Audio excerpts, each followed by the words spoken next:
Well, first of all, the appointments that he's made thus far have been really quite extraordinary. I mean, it's been a real effort to bring highly qualified people into these positions. I love the way he's doing this. I mean, the entire transition process is being very transparent to the public. I mean, the names are being advanced. The public is talking about them in advance. There's debates. There's discussions, and and this is and the campaign is and our transition team is taking these considerations by the public into account. That's really good. The people also are coming from different backgrounds. It's not all loyal Trump supporters who supported him throughout his candidacy. You're seeing also people who opposed him, like Governor Nikki Haley from South Carolina, who's going to be the new ambassador to the United Nations. And you have others like Reince Priebus, who was part of the Republican establishment. He was the chairman of the Republican National Committee. He's going to be chief of staff at the White House. At the same time, you have Steve Bannon coming in, who's got strong ideological views. He was not a part of the Republican mainstream. On the other hand, he's there. We're going to be working day to day with Reince Priebus. That's good for the presidency. You have other appointments like Jeff Sessions, who's going to be the Attorney General. Fantastic, a strong senator, highly regarded. The Democrats are going to try to give him a hard time, but he is also a fantastic appointment. And you got Steve Mnuchin, another member of our Jewish community, is going to be Secretary of the Treasury, and Wilbur Ross, Secretary of Commerce, and Ben Carson, who's a good friend, who was here in Israel. We hosted him here, is going to be likely Secretary of Housing and Urban Development. Betsy DeVos in education.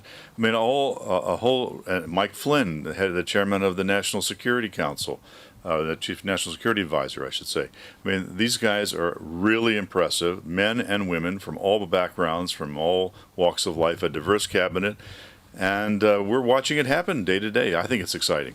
What's going on with Mitt Romney and Mike Huckabee, John Bolton? Well, Huckabee is not interested in being Secretary of State. I think that's fairly clear. The main candidates for Secretary of State, and that's really an important position that everybody's waiting to see filled.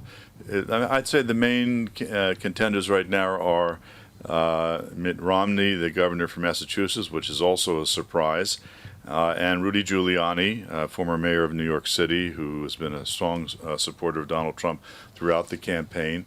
John Bolton is also a candidate, but I've seen his name seems to have disappeared from the press coverage recently, but you never know. I mean, he would also be an excellent Secretary of State, and they've raised another name, General Petraeus, who I happened to meet in northern Iraq in 2003. He is now as a possible contender for that position. You have the Secretary of Defense is another position that's yet to be filled, and so there's a lot here that we need we'll need to learn in the coming days. But I'm very confident that Donald Trump and Mike Pence will pick the best people. Let's talk about Barack Obama. Any movement against Israel before he's leaving the White House? Well, it's a concern. I think we all have a concern about that. There have been some hints that he may feel that now that the election's over and the Democrats have lost, he's free to do whatever he wants. And I know here in Israel there's some genuine concern about that too. My hope is that President Obama will leave the office in a dignified fashion and will not do anything in these last few weeks of his presidency to make the agenda of the new incoming administration more difficult. So I think he needs to be careful about this. He has a responsibility. There is a transition team. The whole idea of the transition is that it moves smoothly. What you try to reinvent or take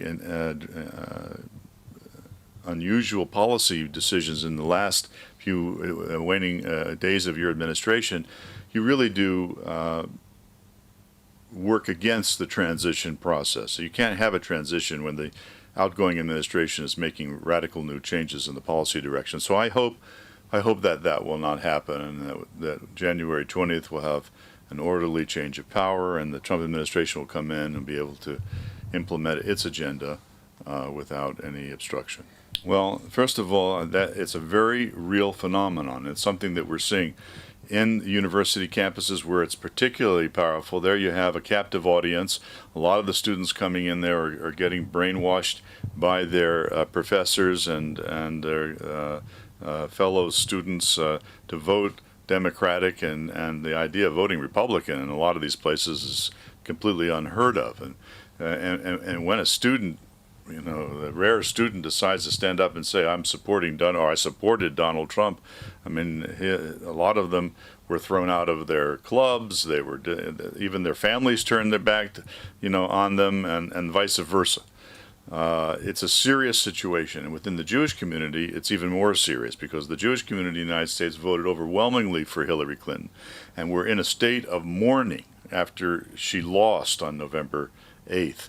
And I personally witnessed this, so it's something, a real shock that they're getting over now, slowly. I believe, and I'm hopeful that, despite all the brainwashing and all the mudslinging and all the defamatory attacks being made against Donald Trump and his administration, I believe that the American people, including many who were clearly opposed to him, will understand that his presidency is good for the United States. It will lead to a re-strengthening of America at home and abroad. And the economy also will be better for all Americans, Jewish, non-Jewish, poor, wealthy, and especially the middle class. And that's what's happening now. We can already see the beginnings of this now with the turnaround in the stock markets and so on, and the trading of the dollar.